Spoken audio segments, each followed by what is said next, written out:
If you had the opportunity to live in a children's wonderland, would you choose anywhere else? We don't just say, we do. It's the Stain City way.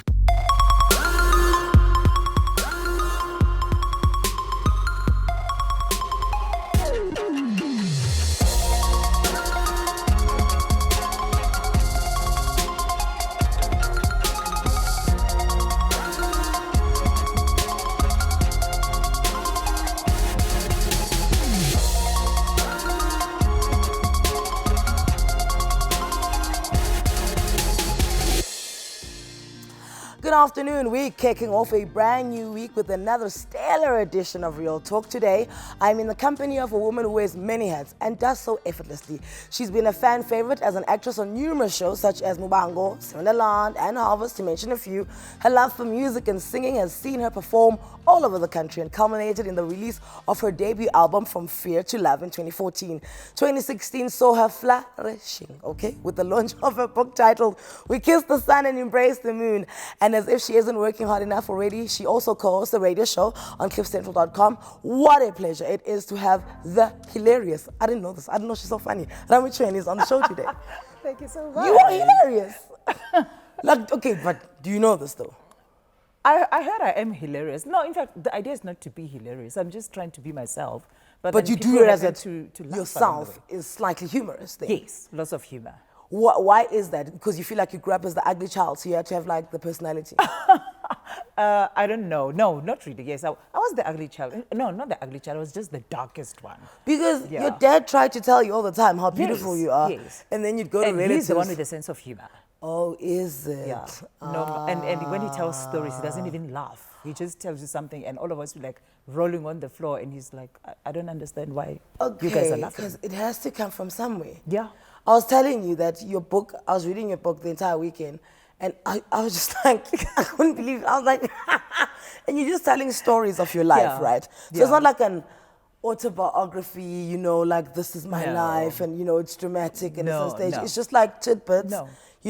How did you decide which memories you're going to write about? I don't know. I think first I wanted the ones that made me laugh the most. And then some that made me cry the most. And, and oh gosh, there's lots there. And, but the ones that I could actually remember detail for detail, I mean, having the kind of like the gift of having a so-called photographic memory, so it's easy for me to remember a whole lot of things. But here's the thing, you wrote it you literally, I mean, there was a point when I saw the yellow school shirt. Yes. Because you know that yellow Yako Snappers. Like, remember that I shop, could see that. I was like, oh, I see that uniform. Yeah. And there was a point when you're talking about how you stole choice assorted off the table. Yes. And your mom had visitors. When you I literally saw the choice assorted. I like smelled them. And then I remembered which one my favorite one was. Yeah. Which one was your favorite though? The jam one as well. The one with the and it was always for the twirl. visitors. Always. I know. Do you know what the visitors? Yes. The visitors would always leave the ginger one. The ginger and the lemon cream. I could mess with lemon cream because it no, reminded me. I didn't like lemon cream. I like lemon cream when it came with lemon twist.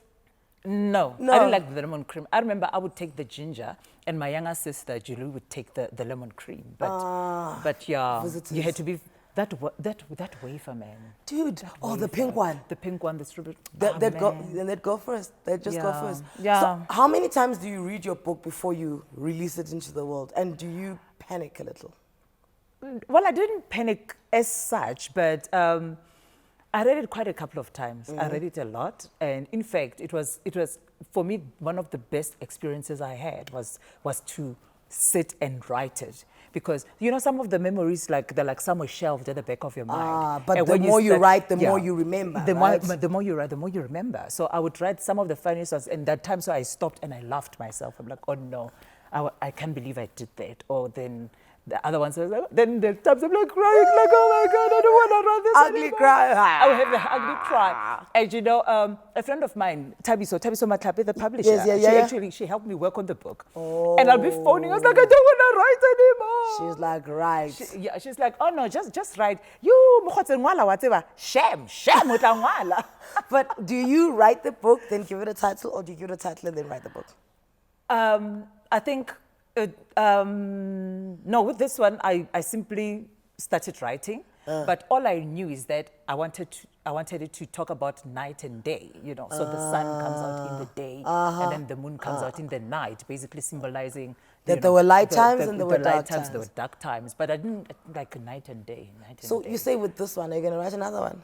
I'm busy writing another one. Oh. And it's more difficult than the first one. Like, I don't know. The English ran away. Girl, you know which schools we went to? Ah. The ones where, at 2 o'clock, English ends. English ends. A bok blair. We move. But that's my kind of, what's the second one about? What is the second one Tidbits. about? Give us like a... In fact, funnily enough, I actually shared some of the short stories about the second book, and everyone wanted to know what it's all about. It's actually fiction. It's not. It's like it's fiction. It's just a pure story. So the writing bug has officially. But I've always loved writing. I've always loved writing and telling stories because I think more than anything, I think maybe I'm a good storyteller before I'm a good writer. But then I write the way I speak because even the book... That's why I say you like Chelsea Handler. Yes, even I know Tina Fey, have you read Tina Fey's book? Yes, yeah. Y'all are the same. Yeah, she's like, you get me. Yeah, the way you guys write. Okay, all right. Yeah, it's something like that. So I'm like thinking, I don't want like big words like, the grammadula, like, you know, those... Like periphery. Yeah, what a trajectory. Yeah, what a, but there are those words. Like, but me, I was like, hey, I don't even say perhaps, it's maybe. Maybe perhaps. You were, no, not perhaps for what, it's maybe. Right there, write it down and go, maybe I did not see that. So here we go. This is the opening line to your prologue, right? I could have presented the stories in this book in so many ways, but love speaks, love wins, and love rules. Love cannot stay in the same place as hate. Unpack that for me. I liked it. You like it? I liked that line. There was another one I liked where you were saying that something about us, if something is going well, we're waiting to see when it's going to go bad. Anticipate like it's going too well. Yeah. Clearly something around the corner is going to mess it up. But the first bit, you know, I believe in love so much, like, and not just romantic love, like universal love, brotherly, sisterly love, whatever. As long as it's love, that's something that I resonate with a lot. And maybe it's also the way that I grew up as well. But, and love and hate, they're such two strong forces. They can't stay in the same place. You can't have, maybe you can have a little bit of, I don't like, but hate is so strong. But love is so stronger than hate as well that you can't love someone today and then overnight. It's just like they cannot live together. They're not the best in terms of of your book, what are you saying? Are you saying that there's things that happen to you that could have caused you to hate? Yes. But the hate cannot afford to live here? Yes, because it was like a conscious decision I made. It's like, fine, it happened. Well, am I able to change it? No. So what are we going to do about it? We're going to actually move on and live a better life and like literally just, you know, kick it out of there. I believe you when you say that you are a love person, because even on Twitter, the way you're such an effortless fan of everyone else. I love everybody. Yeah, you just and you watch people, you're like, oh, I see you, I like that. Yeah. You're just like an effortless fan, like we pavi. You know what I'm saying? There's no other way to say it. We pass. Like you are in the at the stadium. You're not sitting in the presidential suite. You are in the stands. No, the extra strong. That's you. You are the extra strong one. You sing the loudest. You go home. But do you feel that love for yourself? Yes. From people? Yes. Okay. Yes. I do feel that a lot, and because I think we complicate a lot of things, but a lot of things don't need to be complicated. I think our lives are so effortless, but we complicate it with worry, with what we don't have. You know, there's nothing wrong with having expectations, but don't overlook what you have already, because then when you overlook what you have already, you will never get to appreciate where you are. And once you've gone past, you realize that was the moment 2 years ago. That was it. But you didn't sit in it. You know, you didn't sit in it. So that's what I want. In fact, who was it? Oh gosh, I think I talked to Tabiso a lot. Tabiso the other day. The one that helped you write the book. Yes. Can you tell us the story after the break? But yeah, Can absolutely. you hold on to it? Absolutely. Will you I'll remember? Hold on to it. Yes, I'll remember. Okay, I won't forget. listen, she came to drop pearls of wisdom and she's funny. Everyone encounters Rami always remarks on how much fun she brings to an environment. So if you'd like to have a little chat with her, you can do so through our WhatsApp line. Send your 20-second voice note and ask her anything you want and she will respond. More with Rami after the break.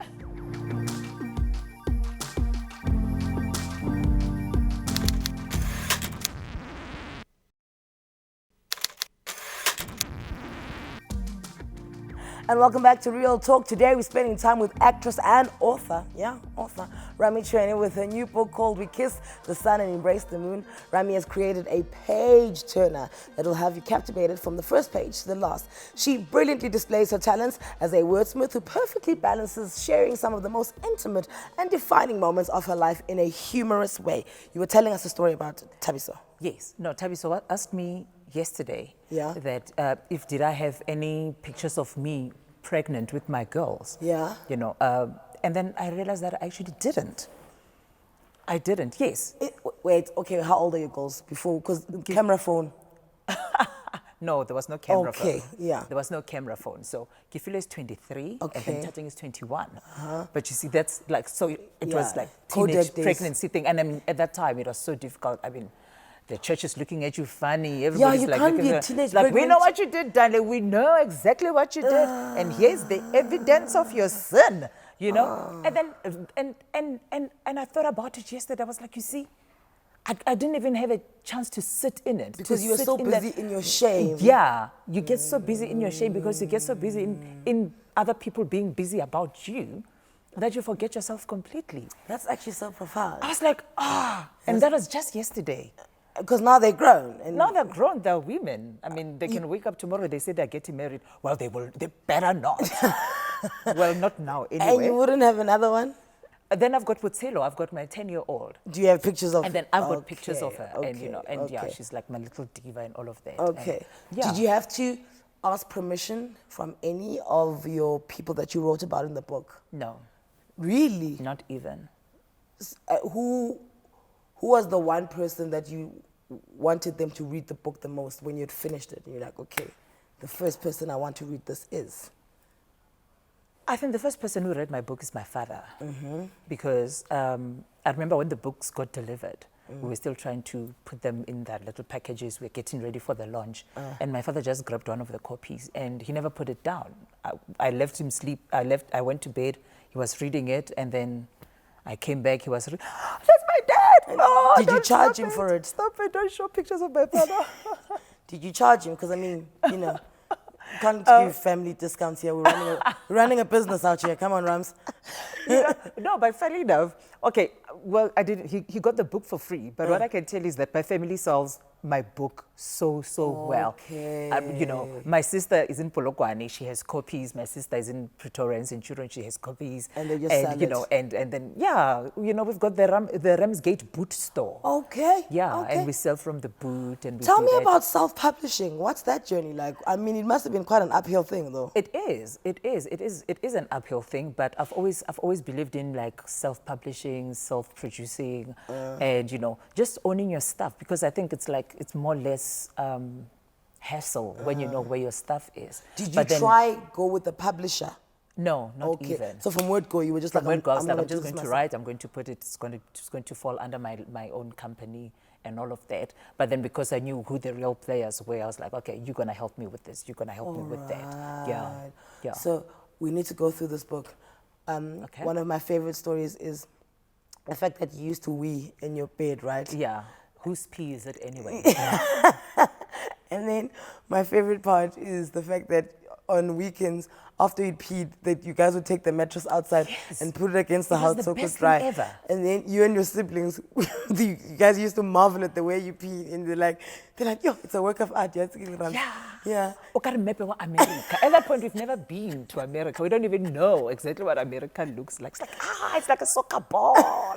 Yeah. And my youngest brother, I mean, I remember, he used to be ridiculous. I mean, Gama had his own vocabulary first. And I remember he used to call my other brother's name is Boyo. And we'll say, Ere Boyo. He will say, Tito. And we're trying to understand where does he hear Boyo and Tito? Tito. Where do they cross each other? Yeah. And you say Rami, and he'll call me Opa. We don't know, but he has his own vocabulary. You haven't figured it out to this day? Yeah, no. But now, I mean, even now, he says his own things, and we're like, he's just like a wonder. He's a wonder. You were the only one who was weeing in the bed. Did that make you guys close to the fact that they could tease you about it instead of kind of shaming you about it? Yeah, I think so. Because I pick up that you're very close to your siblings. Yes, yeah. We're very, very tight. Yeah. We're very. Why did you live at your grandparents' house and they lived at your parents' house, although you guys lived quite close to each other? Yeah, I don't know, because I keep thinking, you know, black families.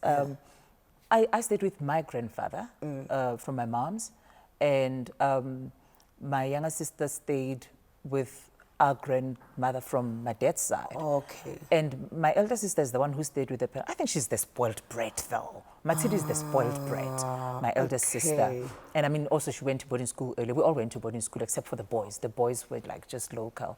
And then we've got another brother, okay, because there's 6 of us, and I only spoke about 5. Then we've got Blessing as well. We call him Moose. Okay. And yeah, and he's hilarious. He kept on thinking that he's going to change the world.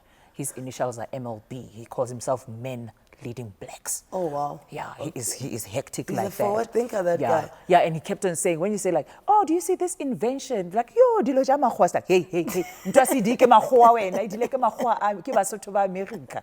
So then, did you not feel like we are cared? Like when you staying with your grandparents and not with your parents, but they like right down the road? No, it was actually fun. I loved spending time with my grandparents. In fact, I didn't even think that it was. We don't even know what were the dynamics around it. I remember we used to talk about stuff. But why did you have to go stay there? You there, me there? What was going on? I mean, I don't know. Maybe they didn't even have money. We just didn't know. There were more rules at your grandparents' place. Yo, my grandmother. Shame. My grandmother. She was a nurse. She was a sister. Okay. I see what you're talking about. But the epilates, you know the epilates. Yeah. I see what you're talking about. Because there's a point in your book where your dad says, I don't know why you can't behave the way you behave at your grandparents' house when you're with us. No, when I'm with them, it was a holiday. Really? My grandfather, you with your dusty shoes. Do you know that tin of nugget? You will polish those shoes until you see your reflection. Tell me about the time you rolled the car down to hit the bus during church. Yes. No. We want to know. We will come through with it. We want to know. Okay. We used to go to this church. I think it is still around. I just don't know where. In Seshego? In Seshego. Yeah? Yeah. It's called African Gospel Church. And yeah, churches don't close though. I don't know churches that close. Why would you close? I'm just what, like, does I God been like to Africa. say I'm done? Like you know, the cheese sometimes moves, you know. Okay. Carry on, your story. And there used to be this Ntate Manaka and Ntate Molaudzi. He had a coaster bus, and he would actually give people lift to come to church, to drop them off different corners and all of that. And I remember we had a Peugeot 305. But then it wasn't a Peugeot, really Peugeot. Yeah. A silver. Yeah. 305. Yeah. In my mother's house. My dad just bought it. And church took forever. I'm out-churched. I don't have to go to church for the next 60 years. I'll still be fine. Because we went to church in the morning. Clocked it in. The sun is coming up, we're in church. The sun is going down, we're in church. I mean, you could have breakfast, lunch, and dinner Monday, in church. Tuesday, Mondays, choir practice, Tuesdays, pala boy practice, cell Wednesday. group, everything you can think of. Yeah. Tapelo ya bomme, tapelo ya bontate, tapelo ya baswa, everything. We had all of that. So I was bored that day, and I tell my father, I lied to my father that I'm not well, I'm sick. And I think Boyo was the youngest one at that time. I think maybe Muz was the baby, but Boyo was like a toddler, 2-3 years or so. And he goes with you? And then my dad's like, okay, fine, this one is irritating us in church, take him with. Then we sit in the car. But then you know me, 5 minutes later, I'm like thinking, Strivel. And I wonder what that is. I'm like checking the pedals, I can't reach there. But then I know, why do they keep pulling it up and down? Then I start playing with the gears. Then I let go of the handbrake. You knew what you were doing there? Because you were a naughty child, hey? Yes, I was. You were an I'm extremely naughty child. I was very naughty. You were I like, hope I'm not bad. you have watched the movie Problem Child? I wasn't as bad as Problem Child, No, but you know it was a Problem bit Child, when he close. left the orphanage, they let out balloons. They were like, take him. Okay, yes, I was of the girls, yes. Okay. I'm the naughtiest. By far the naughtiest one. By far. Look, there's I a never whole had lot peace. more that adds to what makes this woman so dynamic. We're still going to get into it a little bit more. We are with Rami Chuene after the break. Don't go anywhere.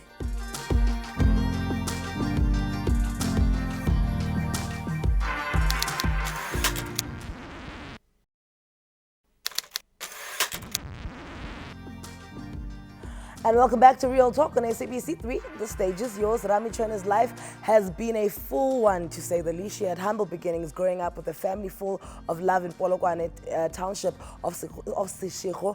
Knowing since she was very young that she wanted to be a performer, she achieved exactly that in the fields of acting, singing, and writing. She is our guest today. And Vela, you guys aren't really listening to what I'm saying, because all the twists that are coming through, Rami looking like a snack. What? Yeah, a snack means you're looking hot. Uzwida says, Rami looking gorgeous. Yay, Anele is hosting my favorite actress and she's looking hot. Nice chest, Rami. Yeah, watching Real Talk, this woman is a bae, captivating pretty woman. And then at Nomzazo says, please don't ask us serious questions for 15 minutes till I get home, please. How Nomzazo? What must happen during that time? Yeah. What must happen? So one of your chapters, you open it like this. For the past 30 years or so, I've woken up every day and thought, today's the day. Today's the day I talk about it. Now, 30 years, do you think about it every day that I want to talk about it? What stops you? I think maybe I didn't know how to talk about it, the approach to it. Because besides having to talk about it is, talk about it is when you tell someone else. Yes. But it doesn't mean I had unresolved issues about it. Okay, so when we talk about it, we're talking about the fact that you were raped, right? Yes. And I picked that up in the book, that it's like it left you, like it's not something that's heavy on your shoulders. Yeah, no, completely. In fact, Tumi Morake was here and she'd spoken about her being raped, and she said she decided that you raped me now. That's your problem. So it's not going to stay with me. It has nothing to do with me, absolutely. But you were quite young though, Rami. Yeah. 6, Yes, yeah. and then 8. Yeah. Who's the first person you told later in life? Later in life, in fact, I think one of the things that reminded me, I was doing an interview for one of the gospel shows, and then they were asking me, what are you passionate about? I was like, I'm passionate about women and children abuse and all of that. And then out of the, this poor just came person, out. and they're like, oh, why? Is it because were you abused or you just... And for a second I paused and I was thinking, do I say yes? Do I say no? For a second there, I kind of got lost. But then, luckily for me, it was a pre-record. So I had to say, okay, fine, we need to do that again because I'm not sure how to answer the question. But Okay, and that was the first time that you'd spoken about it. Yeah, but when I started writing the book, the day I started to write, in fact, this is no, it's not the only chapter. There's 2 chapters, this one and there's another one that I had to not be in my house to write it because I was writing with my kids in the house. I was writing the book with my kids in the house because I didn't know what would happen to me. So I booked myself into Indaba Hotel because it's just around the corner from my house. Yeah. I know it sounds ridiculous. No, I totally get it because Yeah. my next question is, how do you break it to your kids that this is something that happened to you? Yeah. I didn't even have to sit them down and say, by the way, but I mean, they read the book first, they kind of got the hang of it.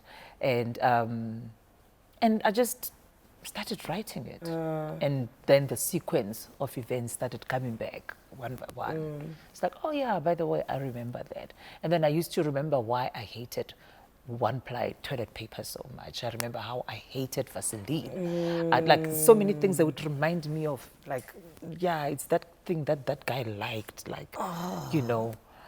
and yeah, it was just And you put it in a way that this person took your innocence, and then the next time it happened, it was these people who were supposed to be family friends who were trusted in the family. Yeah. So how do you approach intimacy then as an older person, like a woman now, who is having sex, choosing to have sex with the partner that she wants to be with, and you are totally in control of this one? Yes. Was it difficult for you to approach intimacy like that? No, actually it wasn't, because I remember I was telling another story that I think I do say it in the book, that by the time I found out what the term virgin meant, I was like, but then that means I'm not. So I didn't even get to experience that. Like, okay, fine. My first time. But when you know what I mean? Then like a you know, and you know, I didn't have an opportunity to do that. Stop it. Yes, she's a fool. Yeah. Okay. All right. And it was actually very devastating for me to find out, because I remember I was in boarding school, and I was sitting with my friends. We used to have a dance group. The holograms. The holograms. Oh. Yes. And we're like, do you know what I like? Sorry, not to take you off the topic of this, because I want to stay on this. But when you say the holograms, there were other dance groups, but you know they didn't have the precision. No, they didn't have it. I just saw you guys eating the moves. Listen, the holograms, they were the showstoppers. They were the showstoppers. You know, movies like You Got Served. That was the holograms. Chris Brown, son. And we used to call each other party. Okay, you're in boarding school and they're discussing virgins. And we're talking about that. And then I was talking about it, and I was like, oh, hold up, guys. That nice title, me, I don't have it. Oh. You know? Did you tell them and I that? don't tell them, but it's me like silently going like, oh my gosh, is that what it is? You know? And I remember I used to be traumatized a bit. There was this rude teacher I used to have. Because then I had big boobs, guys. Like, Still you know, do? you're like, okay, you still do, but at least I think my body kind of grew fell into it, into because, them. Okay. You know, here's a stick, and then you stand up straight, and next thing there's a pew. You're like front. a pea.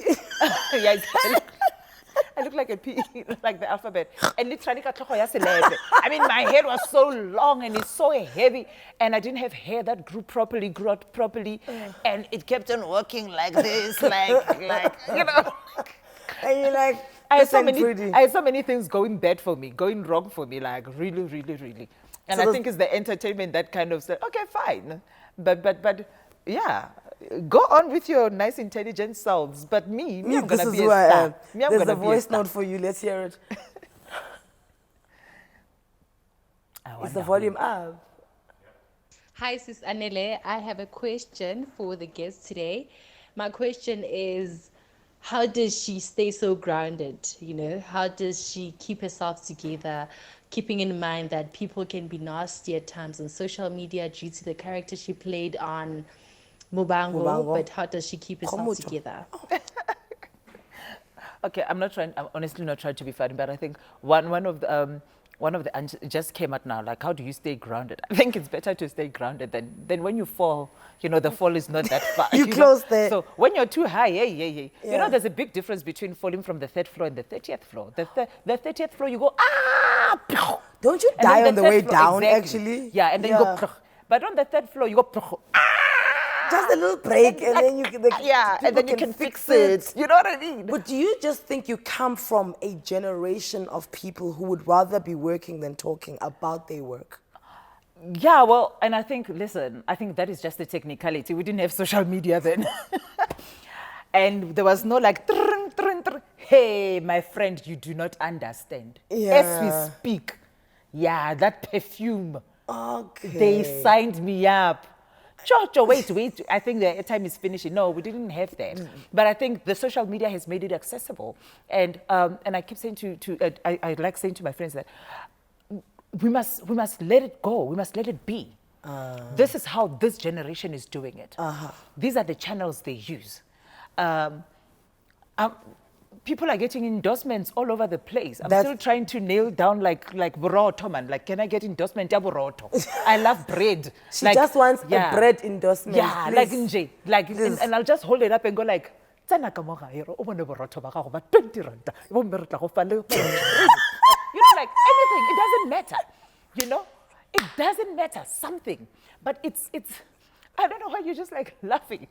But our generation didn't have that. So let's leave this generation to do And the the next generation The next generation is gonna do something they will show else. them. They'll be like, oh yeah, you were busy going Twitter. Check what we have. Just a You bread know? endorsement, guys. Anything. Not even sliced bread. Anything. You can give her the one where she's cutting it herself. Oil of delay. I'm sure there's a product that they're looking for middle-aged women. Something that the young ones cannot sell. Hey. Oil of delay. Look, we'll be back after the break. We'll be Something, back. anything. I'll sell it.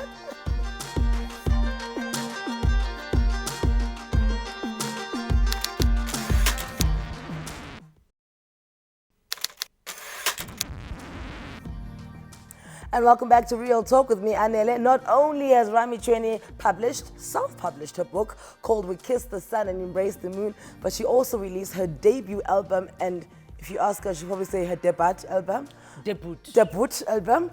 From Fear to Love in 2014 under her own record label, Ramsgate Records. Hey, man, why?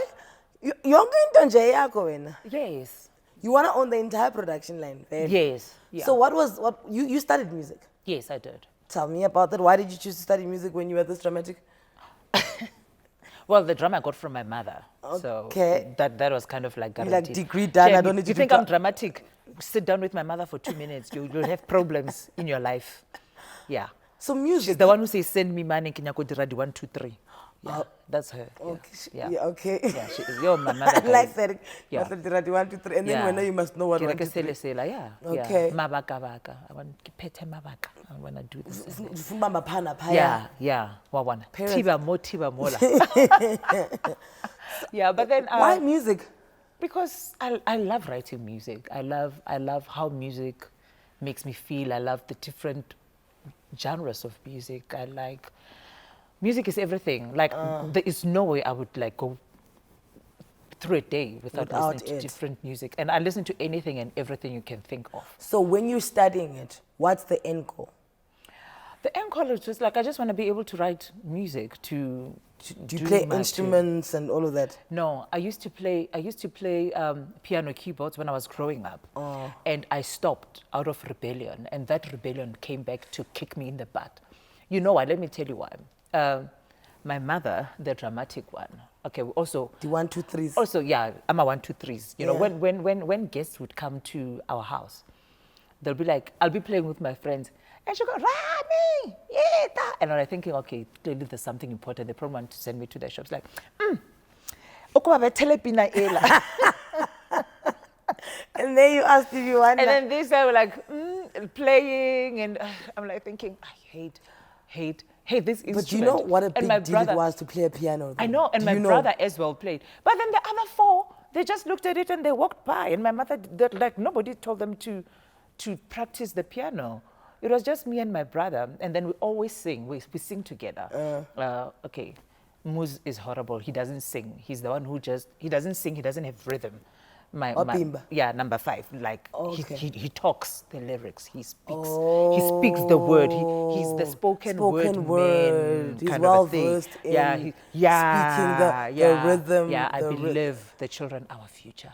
Teach them well and let them lead the way. Show them all the beauty they possess. They process inside. Inside. Well, depending if you were writing your lyrics on the book. Stop. Yeah. Rewind. Yeah. So we would sing. How much truth is it that Judith Sepuma is your cousin? It is true, yes. How? Serious. Explain. Serious. We grew up together. One family tree. Yeah. A family tree.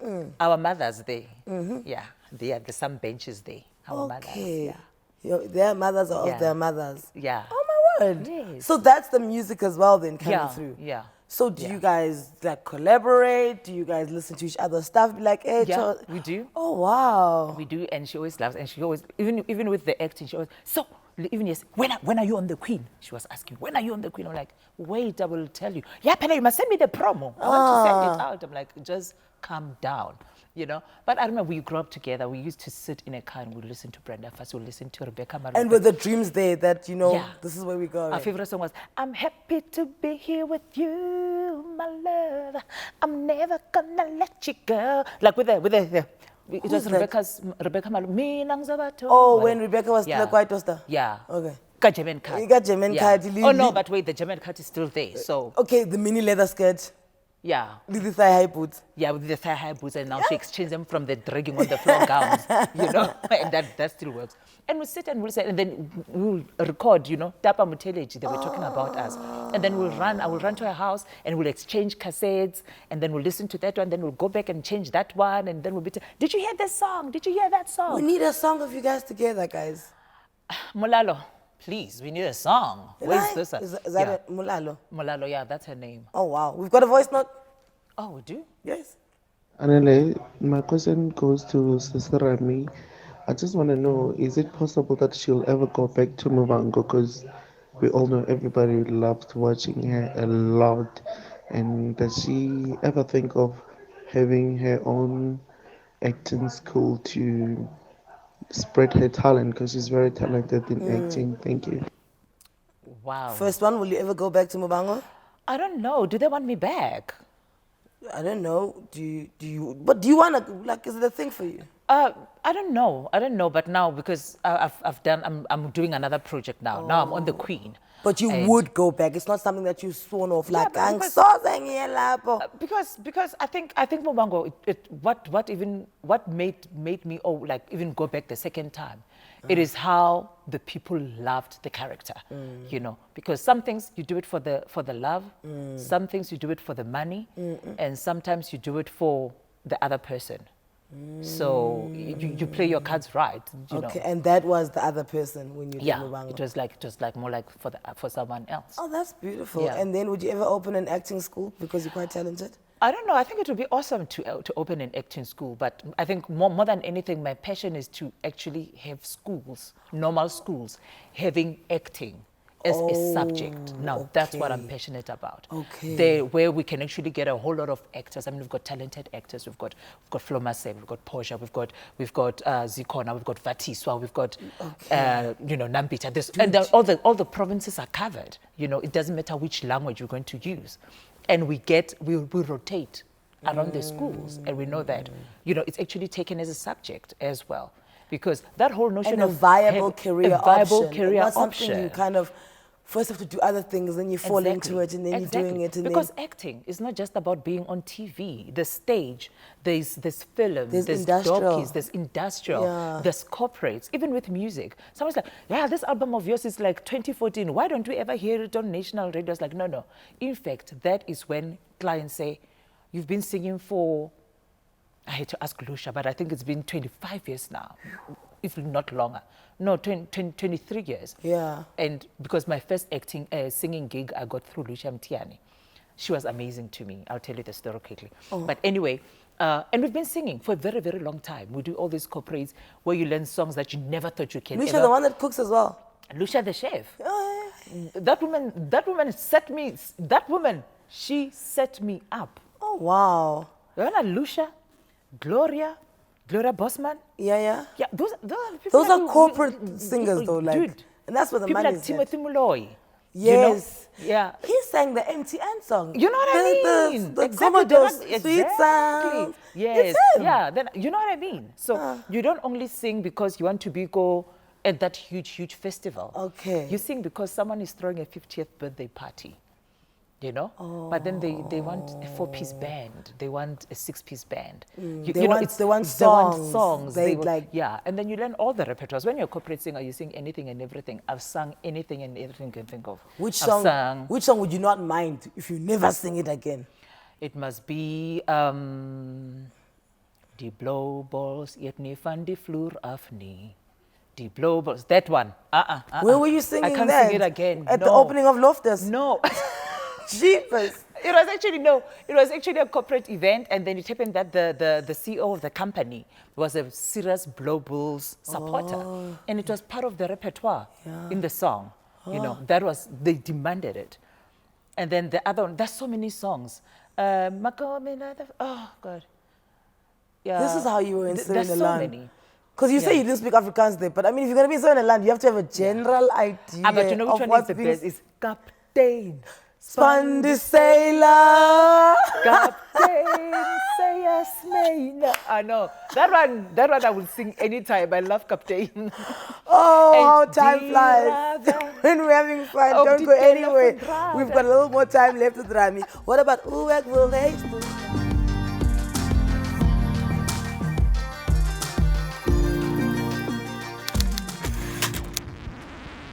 Chef. Listen, this past weekend, fans of the popular vendor soap in Muvhango were sent into heaven with a throwback to season 1 of the much-loved show marking their 20th year anniversary. And who can forget the electric Khomotjo portrayed by Rami Chuene? She was intelligent, manipulative, and dangerous, but she was everyone's favorite villain. Like, you were so dark.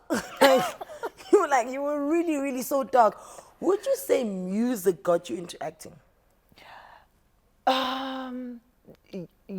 Yes and no, because Yes and what happened is that when I was in tech, when I was studying music, I had started acting a few here and there, but then my biggest breaks came at the same time because when I started doing backstage, Which was I music? also which had music in Yes. it. Then I also did Girl Talk. It used to be in Midrand at Richard Lawrence Theatre in Midrand. So I would run to backstage in the morning, get there, and then they would release me like 30 minutes early so that I can catch the show at 8 o'clock in Midrand.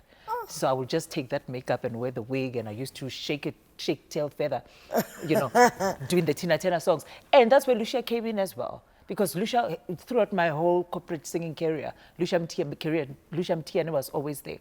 The first time I sang on stage, my first taste at a corporate gig, Lucia said to me, she told me, because we're doing an industrial theatre a few years before, and then she said to me, you know how she goes, my friend, but wait, I'm Ganwam. Yazi, you're talented, Yaz.